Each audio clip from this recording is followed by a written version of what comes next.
Baik, Assalamualaikum warahmatullahi wabarakatuh.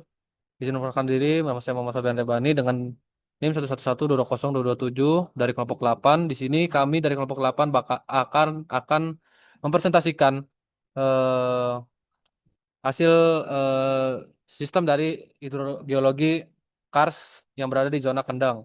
Yang di mana di sini kami berhasil mengumpulkan beberapa paper terkait air tanah dan juga semacamnya terkait hidrologi dari zona Kars di daerah Kendeng.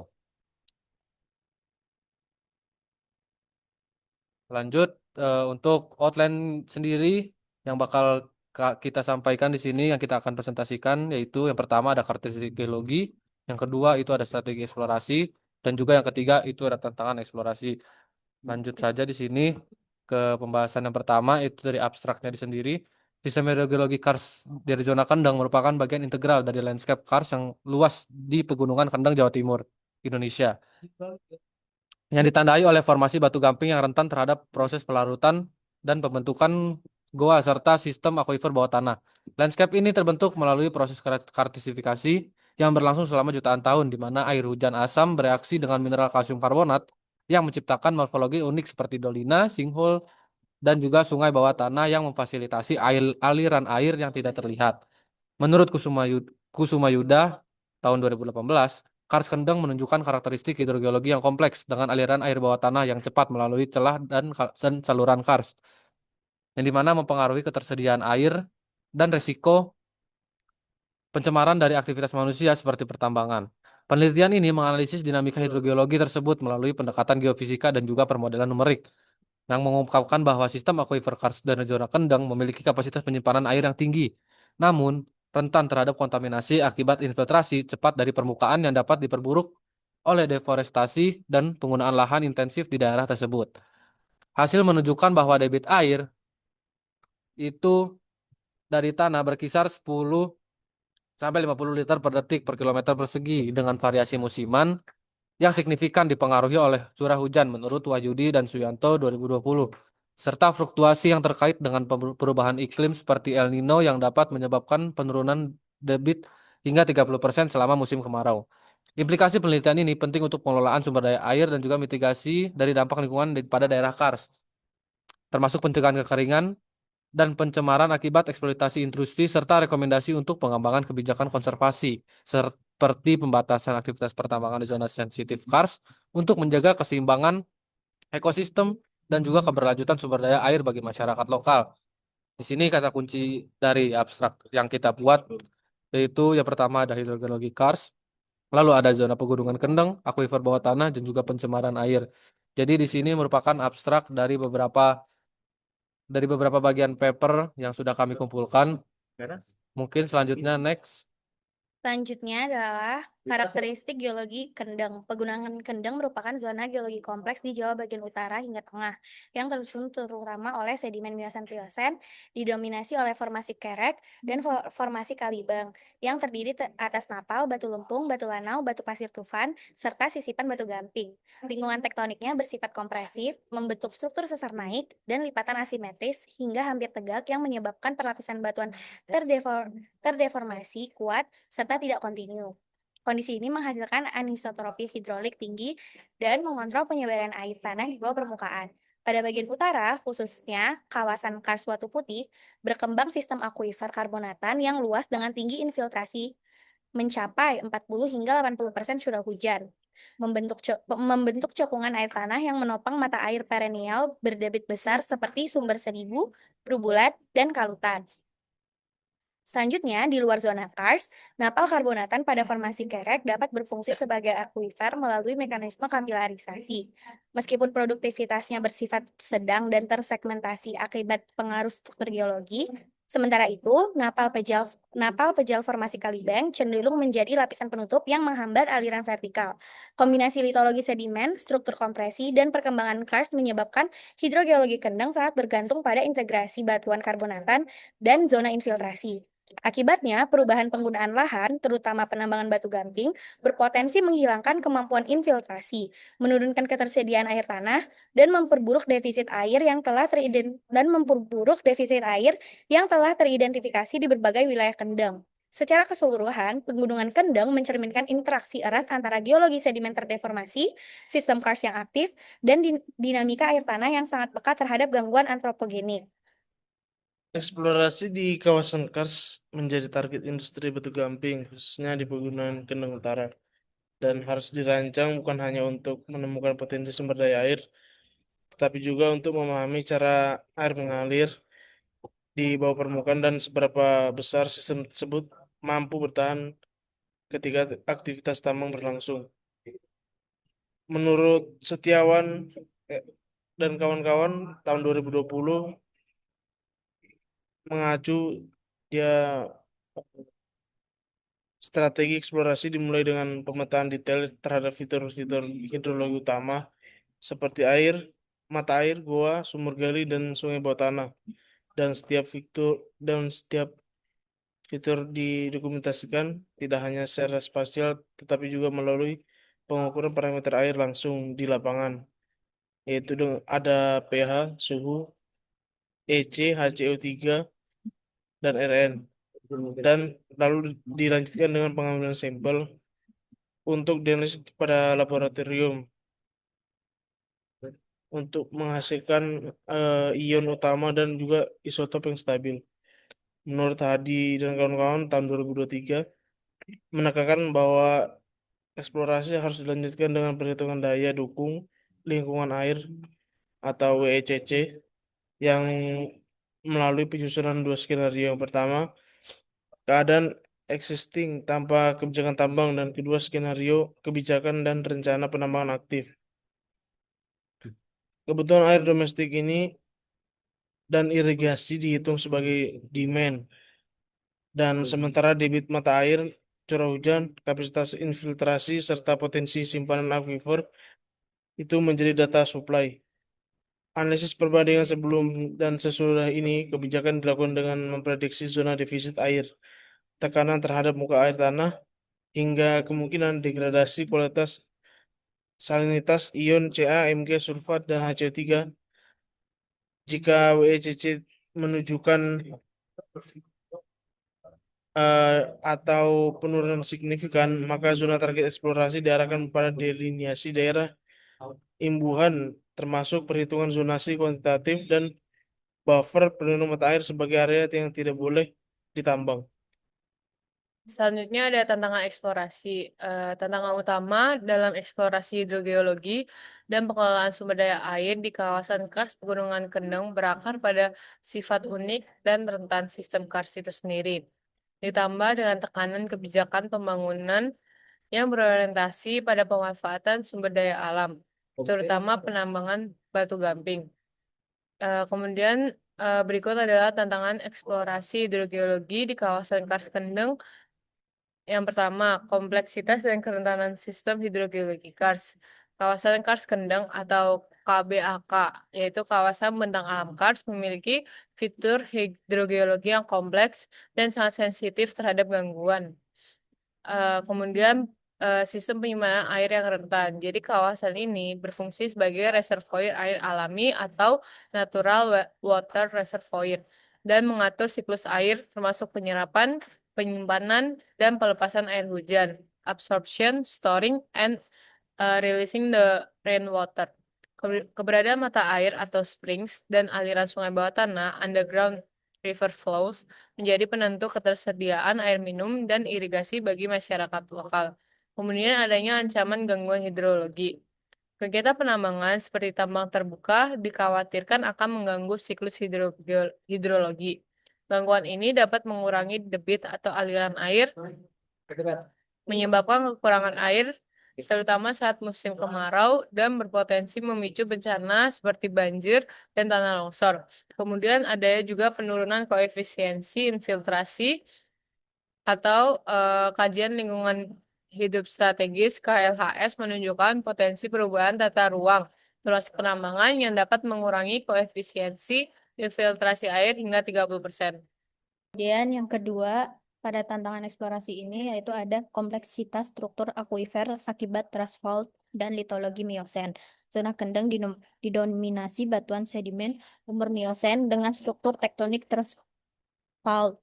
Kondisi ini menyebabkan aliran air bawah tanah tidak linear, rekahan tidak menerus, dan zona jenuh air sulit diprediksi. Yang ketiga yaitu variasi spasio-temporal, debit, dan kualitas air. Kars kendeng menunjukkan variasi debit mata air yang signifikan antar musim. Perubahan kimia air juga terjadi mengikuti dinamika recharge, sehingga karakter akuifer tidak dapat disimpulkan dari studi sesaat saja. Yang keempat yaitu perlunya metode eksplorasi multidisiplin. Eksplorasi sistem Kars tidak cukup hanya dengan pemetaan permukaan. Diperlukan integrasi metode geofisika, yaitu resistivitas, hidrogeokimia, isotop, serta monitoring hidrologi jangka panjang untuk mendapatkan gambaran akuifer secara utuh. Yang kelima yaitu ketidakpastian daya dukung dan ketersediaan air tanah. Kendeng memiliki potensi air tanah besar, tetapi kapasitas tampung dan recharge belum dapat dihitung secara pasti. Hal ini menghambat penentuan batas eksploitasi aman. Yang keenam yaitu alih fungsi lahan, industri, dan tambang sebagai ancaman eksplorasi. Eksplorasi hidrogeologi tidak hanya menghadapi kendala teknis, tetapi juga tekanan aktivitas pertambangan dan industri.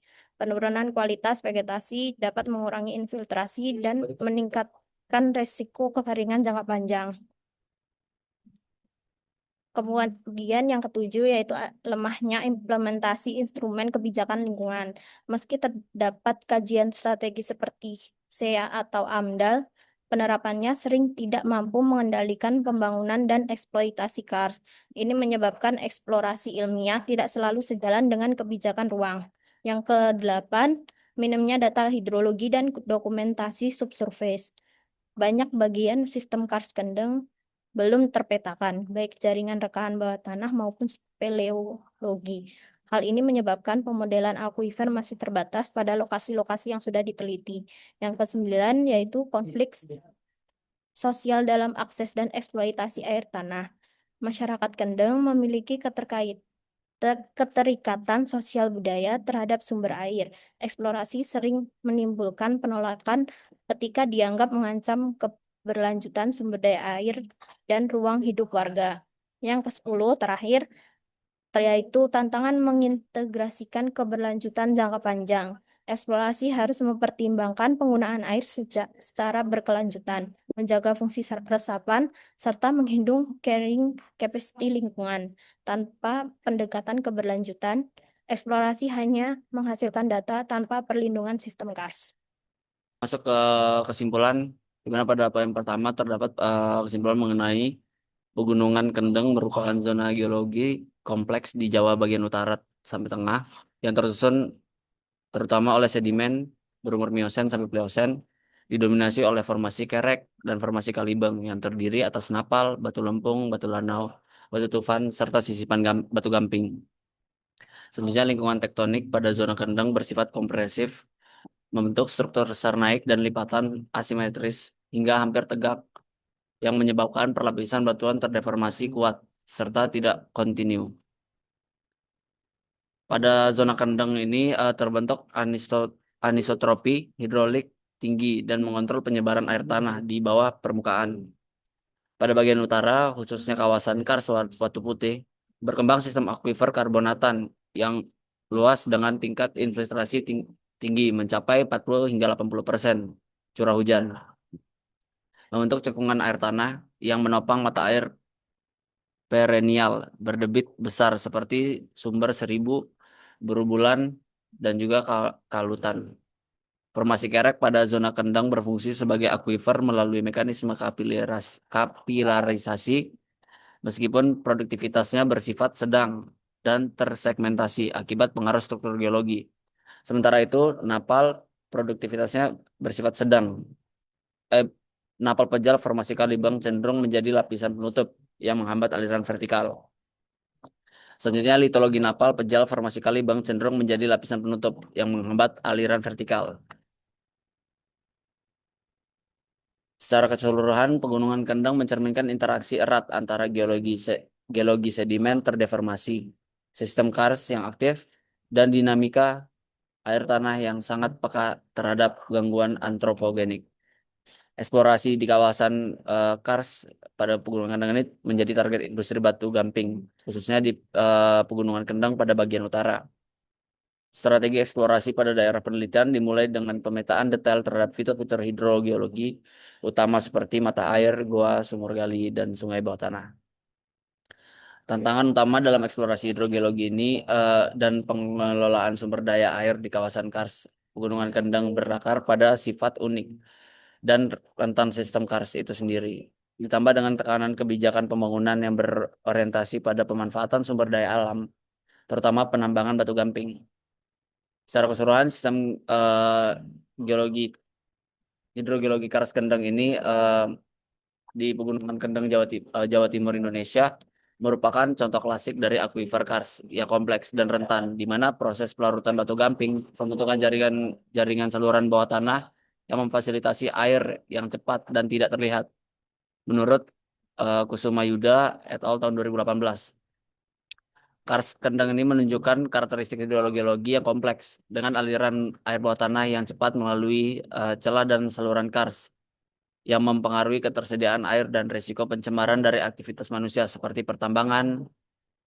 Formasi batu gamping ini yang berusia Mesozoikum hingga tersier ini telah mengalami karsifikasi intensif selama jutaan tahun, menghasilkan morfologi seperti goa, dualina, dan sinkhole yang berperan sebagai pintu masuk utama untuk infiltrasi air hujan. Penelitian ini menekankan bahwa sistem ini tidak hanya menyediakan sumber air bagi jutaan penduduk di sekitarnya, tetapi juga menjadi ekosistem yang sensitif terhadap perubahan lingkungan, di mana deforestasi dan urbanisasi dapat mengganggu keseimbangan hidrologi pada daerah ini. Dinamika aliran dalam sistem hidrogeologi Kars Kendeng ditandai oleh kapasitas penyimpanan yang tinggi, namun respons cepat terhadap input hujan.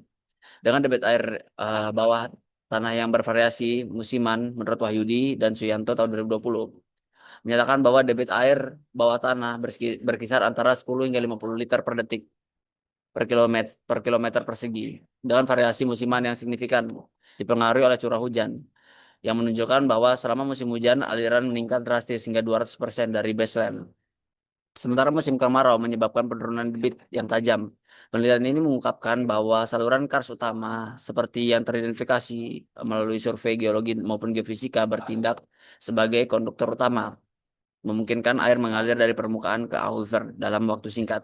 Seringkali kurang dari 24 jam. Hal ini berbeda dalam aquifer porus konvensional, di mana waktu respon lebih lambat, sehingga menjadikan Kars Kendeng sebagai sistem yang efisien untuk recharge air tanah, tetapi rentan terhadap fluktuasi iklim ekstrim.